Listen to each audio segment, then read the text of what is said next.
सिंध की बात करें तो इस दफ़ा जब पीपल्स पार्टी सिंध में निकलेगी तो एक बड़ा इशू जो जिसका सामना होगा वो है सैलाब से जो तबाही हुई थी उसकी बहाली, उसकी तामीर नौ का मामला। तो प्रोग्राम में इस वक्त हम बात करेंगे ये जो सैलाब आया था 1.5 साल पहले, जिससे बहुत तबाही हुई थी, उसके बाद से लेकर अब तक कम से कम जो घरों की तामीर का काम है वो कहाँ तक पहुँचा है। प्रोग्राम में स्टूडियो में हमें ज्वाइन कर रहे हैं खालिद मोहम्मद शेख साहब, CEO हैं सिंध पीपल्स हाउसिंग प्रोग्राम के। सिर्फ मैं आपको रिमाइंड करा दूं कि ये जो सैलाब आया था ये हमारी ख़बरों में तो अब इसका कोई ज़िक्र ही नहीं होता, लेकिन इसमें सिंध का कोई 70% हिस्सा जो है वो ज़ेरे आब आया था। कोई 1.25 करोड़ लोग यहाँ पे मुतासर हुए थे। 20 लाख घर जो हैं वो या जुज़वी तौर पर या पूरी तरह से तबाह हुए थे। ये एक बहुत बड़ा चैलेंज था और हमें याद है कि इब्तदाई महीनों में बहुत तनकीद हुई गवर्नमेंट में पर के इमदाद नहीं पहुँची, काफ़ी मसले मसाइल थे, लेकिन आगे जाकर गवर्नमेंट ने एक ये प्रोजेक्ट अनाउंस किया कि हम ये घर बनाएंगे। शेख साहब ये बताएं कि इसके लिए वर्ल्ड बैंक फंड रहा है जी, और 500 अरब रुपए का ये प्रोजेक्ट है। और क्या ये बात सही है कि ये दुनिया में तामीर नौ का सबसे बड़ा प्रोजेक्ट होगा? जी, आपने बिल्कुल ठीक कहा कि जो रिकन्स्ट्रक्शन ऑफ हाउसेस का जो इशू है, यानी वो घर जो दोबारा बनाए जाएं जो किसी आफत या नागानी सूरत हाल की वजह से तबाह हो जाएं, वो ये दुनिया का सबसे बड़ा प्रोजेक्ट है। मैं इसमें थोड़ा सा बता देता हूँ कि इससे कम जो घर बने हैं वो नेपाल में जो अर्थक्वेक आया था 2015 में, तो उसके नतीजे में तकरीबन उन्होंने 7 लाख घर बनाए थे, 7.5 लाख घर। उससे पहले आज़ाद कश्मीर में जो अर्थक्वेक आया था उसमें तकरीबन 5 लाख घर बने थे। लेकिन ये प्रोजेक्ट जो है ये 20 लाख घरों की बहाली का प्रोजेक्ट है। तो प्रोजेक्ट देखें बहुत एम्बिशियस है, और जहाँ तक मैंने देखा है आप कह रहे थे कि 3 लाख रुपए मिलेंगे फ़ी घर, और वो भी किस्तों में, 3 किस्तों में मिलेंगे। पहले आप प्लिंथ डाल दें पहली किस्त में, उसके बाद आप लिंटल करें, उसके बाद आप रूफ डालें।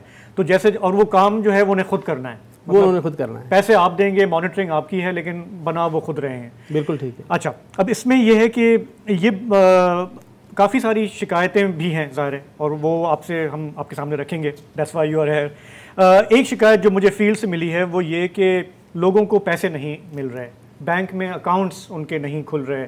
बैंक में वो जाते हैं, क्योंकि बहुत सारे लोग तो ऐसे जिनका बैंक में कभी आना जाना ही नहीं था, उनसे वहाँ पे पैसे लिए जा रहे हैं। आप तक आई हैं ये शिकायतें?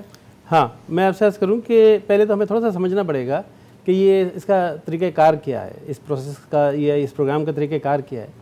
इसमें देखिए सबसे इम्पोर्टेंट बात ये थी कि अगर हम कोई ऐसा तरीका इख्तियार करते जिसमें डायरेक्ट कैश ट्रांसफ़र करते, तो हमारे सामने बड़ी तल्ख हकीकतें हैं, जहां आपने देखा होगा कि लाइनें लगती हैं, सुबह से शाम तक लोग खड़े रहते हैं, फिर उसके बाद शिकायतें आती हैं। तो इन तमाम मराहिल को देखते हुए हमने ये फैसला किया कि थोड़ी तकलीफ़ उठाएंगे, लेकिन एक प्रोसेस होगा, एक बाकायदा चैनल होगा। आपको पता है कि सबसे अच्छा चैनल जो है फ़ंड ट्रांसफ़र का वो सिर्फ बैंकिंग चैनल है। तो हमने कहा कि हम तमाम, ये बड़ा जाइगेंटिक डिसीजन भी था और मुश्किल काम भी था, कि हमने तमाम लोगों के अकाउंट्स खुलवाने और उनको थ्रू अकाउंट्स ट्रांसफ़र करने हैं पैसे, ताकि कोई बीच में फाइनेंशियल जो है इंटरमीडियरी ना हो, कोई बीच में डंडी ना, कोई शिकायत ना हो। हाँ। अब ये तो आप नहीं कह सकते ना कि बैंक वाले पैसे ले रहे हैं, इसलिए कि बैंक एक एस्टेब्लिश्ड इदारा होता है जहाँ लोग एंटर होते हैं, लोग अपने कैश लेते हैं और वापस आ जाते हैं। तो हार्डली कभी ऐसा आपको शिकायत सुनने में आती है कि बैंक में पैसे लेना शुरू कर दें, अदरवाइज़ तो आपको पता है सारा दिन बैंक की ट्रांजेक्शन होती हैं। तो ये बड़ा मुश्किल फ़ैसला था। हमने पहले कोशिश की कि हम अपने इम्प्लीमेंटेशन पार्टनर्स के ज़रिए अकाउंट्स खुलवाएं, लेकिन ये नहीं खुल रहे थे, बहुत मुश्किल थी। तो फिर हमने स्टेट बैंक के साथ बात की, हमने नेशनल बैंक के साथ बात की और तमाम बैंकों के साथ बात की, और हमने फिर तमाम बैंकों के साथ सेंट्रलाइज्ड अकाउंट्स ओपनिंग का प्रोसेस शुरू किया। तो आप ये देखें कि जो बेनिफिशरी है उसने कहीं नहीं जाना इस पूरे प्रोसेस में।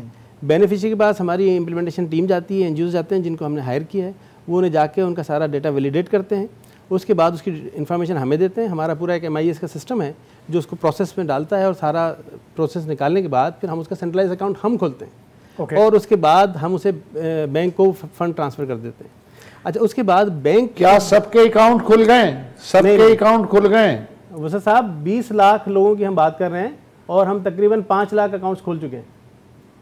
अच्छा, ठीक है, ठीक है। 5 लाख लोग सिस्टम में आ गए। 5 लाख लोगों के अकाउंट्स हम खोल चुके हैं, और 4.25 लाख लोग ऐसे हैं जिनको हमने फंड ट्रांसफ़र कर दिए हैं। 4.25 लाख लोगों के हमने फंड्स ट्रांसफ़र कर दिए, पहली किस्त। अच्छा। और तकरीबन 1.5 लाख लोगों की हमने सेकंड किस्त भी दे दी है। अच्छा। और जो मकान की कंप्लीशन के लिए जो लास्ट लेंटल वाली रूफ वाली जो किस्त है वो भी तकरीबन 17,000 लोगों को जा चुकी है। अच्छा, तो मैं आपको बताऊं ऑनेस्टली कि मैंने जब फीडबैक लिया है इस पे फील्ड से ना, तो इवन जो लोग नाकदीन हैं पीपल्स पार्टी के, उन्होंने मुझे कहा कि यार इस प्रोजेक्ट में हमें शफाफियत नज़र आ रही है क्योंकि ये डिजिटाइज्ड है और इसमें हमें MNA MPAs की जो रिवायती सिफारिश वगैरह होती है वो हमें नज़र नहीं आ रही। लेकिन साथ ही एक और फिर नुक्ता उठाया और वो ये कि जिस वक्त आपने ये एस्टिमेट किया था कि ये 3 लाख रुपए का ये कमरा बनेगा, घर बनेगा, उसके बाद से मुल्क में इन्फ्लेशन हुई है, डीवैल्यूएशन हुई है और ये मुझे फीडबैक मिला है कि भाई ये 3 लाख में तो घर नहीं बनेगा, कम अज़ कम ये जो है 5 लाख तक जा रहा है। पहली किस्त में जो हमसे एक्सपेक्ट किया जा रहा है वो 75,000 रुपये की जो किस्त है वो कम अज़ कम 1.5 लाख होनी चाहिए। आपको ये फीडबैक आया है? ये फीडबैक आया है लेकिन इस तरह नहीं आया। मैं आपसे अर्ज़ करूँ कि हमने अंदाज़ा लगाया कि 3 लाख से 3,20,000 और 3,50,000 के दरमियान लोगों ने एस्टिमेट्स किए हैं। हमारी अपनी इंजीनियरिंग टीम ने एस्टिमेट किया था तो 3 लाख से हमने शुरू किया था। देखिए मैं आपसे एक चीज़ अर्ज़ करूँ, ये एक बड़ी ट्रांसफॉर्मेशन इस तरह से है कि बिल्कुल जो मड हाउसेज हैं, थेचिट्स हैं, बिल्कुल उनको रिप्लेस कर रहे हैं एक रेजिलिएंट हाउस से। ये कैश ग्रांट मॉडल ज़रूर है लेकिन हम ये चाहते हैं कि हर इंसान जो है उसकी ऑनरशिप मिले। हमें ये भी शिकायत तो नहीं कहना चाहिए, ऑब्जर्वेशन है कि लोगों ने कुछ अपना एसेट्स भी लगाया है 30,000 या 20,000, लेकिन आप ये समझें कि अगर किसी ने 20,000 25,000 लगाया है, एक तो इससे उसकी अपनी ऑनरशिप बढ़ी वो सारे प्रोसेस के साथ, और दूसरी वो एसेट जो आज 3 लाख में बना है ना, वो आपने खुद ने कहा कि वो 5 लाख तक की बात करते हैं लोग, तो 5 लाख का एसेट तो उसने क्रिएट कर लिया।